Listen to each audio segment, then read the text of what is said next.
Hello friends, welcome to channel eat the finest. இந்த channel எங்கள் அம்மா பண்ண ரெசிபிஸ் தான் நான் ஷேர் பண்ணிக்கிட்டு இருக்கேன். அந்த வரிசையில் இன்றைக்கி நான் ஷேர் பண்ண போகிறது குண்டு குண்டு குலாப் ஜாமுன் ரெசிபி. ரொம்ப ஈஸியாக, கொஞ்சம் கூட விரிசல் இல்லாமல் பர்ஃபெக்டாக குலாப் ஜாமுன் பண்ணுறதுக்கு டிப்ஸ் இந்த வீடியோக்குள்ளே இருக்குது. ஸ்கிப் பண்ணாமல் வீடியோவை பாருங்கள்.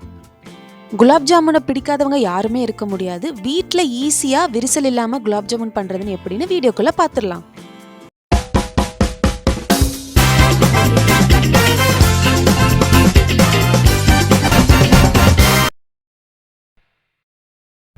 அதுக்கு குலாப் ஜாமுன் மிக்ஸ் எடுத்துக்கோங்க. எந்த பிராண்ட்னாலும் யூஸ் பண்ணிக்கோங்க.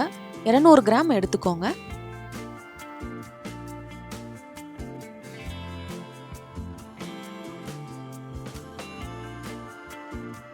மாவில் அங்கங்கே குட்டி கட்டி இருக்கிறதுக்கு சான்ஸ் இருக்கு. ஸோ கையால் கொஞ்சம் மிக்ஸ் பண்ணிக்கோங்க. 1/4 கப் தண்ணி சேர்த்துக்கோங்க. தண்ணி சேர்த்து கலந்து விட்டதுக்கு அப்புறமா 1/4 கப் காய்ச்சின பால் சேர்த்துக்கோங்க. பாலை கொஞ்சம் கொஞ்சமாக சேர்த்து மிக்ஸ் பண்ணிக்கோங்க. தண்ணியும் பாலும் சேர்த்ததுக்கப்புறம் மாவு தண்ணி ஆயிருமே நினைக்க வேண்டாம். இந்த அளவு கரெக்டாக இருக்கும். மாவு கொஞ்சம் தளர்த்தியாக தான் இருக்கணும். பிசையும் போது ரொம்ப கெட்டியாக இருக்கக்கூடாது. ரொம்ப கெட்டியாக இருந்துச்சுன்னா நம்மளுக்கு குலாப் ஜாமுன் பண்ணும்போது விரிசல் வரும். மாவு பிசையும் போது பேனில் ஒட்டுற மாதிரி தான் இருக்கும். ஆனால் இப்படி இருந்தால் தான் நம்மளுக்கு குலாப் ஜாமுன் பண்ணும்போது கொஞ்சம் கூட விரிசல் வராது. ரொம்ப அழுத்தி பிசைய வேண்டாம், லேசாக பிசைஞ்சா போதும்.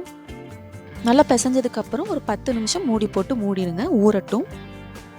குலாப் ஜாமுன் ஜீரா ப்ரிப்பேர் பண்ணிடலாம். அதுக்கு ஒரு பேனில் ஜீனி 3 கப் சேர்த்துக்கோங்க.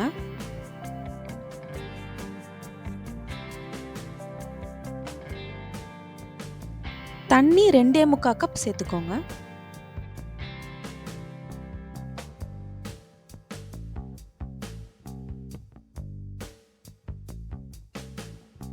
நல்லா ஹை ஃப்ளேமில் ஜீனி நல்லா கரையிற வரைக்கும் நல்லா மிக்ஸ் பண்ணிக்கிட்டே இருங்க.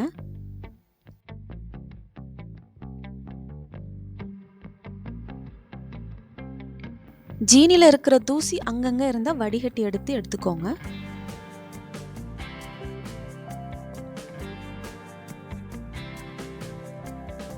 இந்த மாதிரி கலர் மாறினதுக்கப்புறம் குங்குமப்பூ சேர்த்துக்கோங்க. கொஞ்சோண்டு சேர்த்தா போதும். குங்குமப்பூ இல்லைன்னா கொஞ்சோண்டு ஏலக்காய் தூள் சேர்த்துக்கோங்க. ஸ்டவ்வை மீடியம் ஃப்ளேமுக்கு மாற்றிடுங்க. ஜீரா இந்த மாதிரி பிசு பிசுன்னு ஆற வரைக்கும் மீடியம் ஃப்ளேம்லேயே இருக்கட்டும். ஜீரா ஒற்றை பதத்துக்கு வந்ததுக்கப்புறம் ரோஸ் எசன்ஸ் ஊற்றிக்கோங்க. கொஞ்சோண்டு ட்ராப்ஸ் ஊற்றினா போதும். வாசனைக்கு தான் ஊற்றுறோம். ஊற்றினதுக்கப்புறம் ஆஃப் பண்ணிடுங்க ஸ்டவ்வை. இப்போ குலாப் ஜாமுன் உருட்டுறதுக்கு மாவை எடுத்துடலாம். இந்த மாதிரி 1 டீஸ்பூன் சைஸ்க்கு ஒரு ஸ்பூன் எடுத்துக்கோங்க. அந்த சைஸ்க்கு மாவை குட்டி குட்டியாக எடுத்து வச்சுக்கோங்க. இந்த தட்டில் இருக்கிறது எல்லாமே 1 டீஸ்பூனுக்கு எடுத்து வச்சிருந்த மாவு தான்.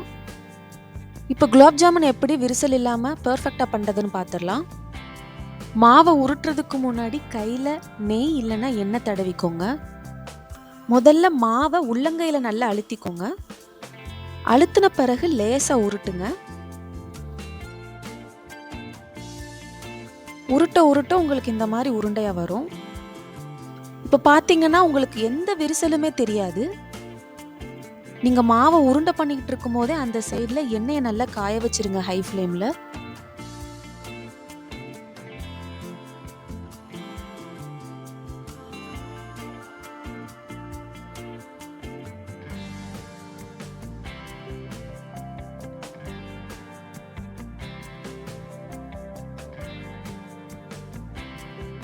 உருண்டை பண்ணதுக்கப்புறம் டக்குன்னு எண்ணெயில் பொரிச்சு எடுத்துக்கோங்க. எல்லா மாவையும் மொத்தமாக உருண்டை பண்ணி காய வச்சிடாதீங்க. எல்லாமே ட்ரை ஆகி விரிசல் வந்து ஷேப்பும் மாறிடும். 5 உருட்டி எண்ணெயில் பொரிச்சு எடுத்துருங்க. மீடியம் ஃப்ளேம்லேருந்து ஹை ஃப்ளேம் வரைக்கும் மாற்றி மாற்றி வச்சுக்கோங்க. ரொம்ப ஹை ஃப்ளேமில் இருந்துச்சுன்னா ரொம்ப கலர் மாறிடும். இந்த மாதிரி பொன்னிறமாக வந்ததுக்கப்புறம் எடுத்துக்கோங்க. பொரிச்சதுக்கு அப்புறம் பார்த்தீங்கன்னா எந்த விரிசலுமே இல்லை. பார்த்தீங்களா?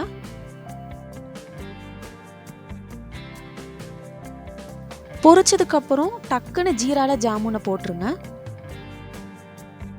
நல்லா சூடாக இருக்கும் போதே ஜீராக்குள்ளே போட்டால் தான் குலாப் ஜாமுன் நல்லா ஊறும். அடுத்தடுத்து நம்ம ஃப்ரை பண்ணதை ஜீராக்குள்ளே போட்டுடலாம். நீங்கள் நல்லா ஆறுனதுக்கப்புறம் ஜீராக்குள்ளே போட்டிங்கன்னா குலாப் ஜாமுன் ஊறாதுங்க, செட் ஆகாது. கொஞ்சம் லைட்டாக இப்படி மிக்ஸ் பண்ணிவிட்டு ஒரு 2 மணி நேரம் ஊற வச்சிருங்க. 2 மணி நேரம் கழித்து பார்த்தீங்கன்னா நல்லா ஊறி இருக்கும். இப்போ நம்ம சர்வ் பண்ணலாம்.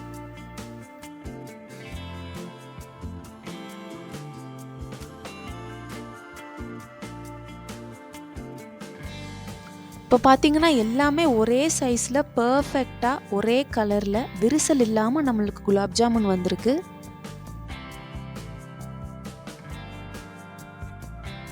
இந்த சாஃப்டான குலாப் ஜாமுன் வாயில் போட்டதுக்கப்புறம் நல்லா விழுக்குன்னு உள்ளே போயிடும்.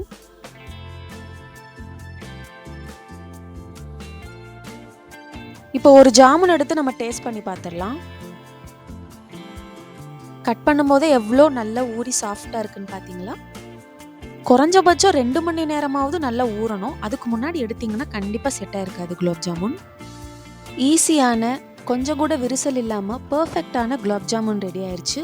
இந்த வீடியோவில் சொன்ன மாதிரி நீங்களும் டிப்ஸை ஃபாலோ பண்ணிங்கன்னா உங்களுக்கும் இந்த மாதிரி விரிசல் இல்லாமல் குலாப் ஜாமுன் வரும். கண்டிப்பாக நீங்களும் இந்த மாதிரி குலாப் ஜாமுன் பண்ணி நல்லா என்ஜாய் பண்ணுங்கள். இதே மாதிரி வேறு ரெசிபிஸோட அடுத்தடுத்த வீடியோவில் நம்ம மீட் பண்ணலாம். தொடர்ந்து எங்கள் சேனலுக்கு சப்போர்ட் பண்ணுங்கள். தேங்க்யூ ஃபார் வாட்சிங்.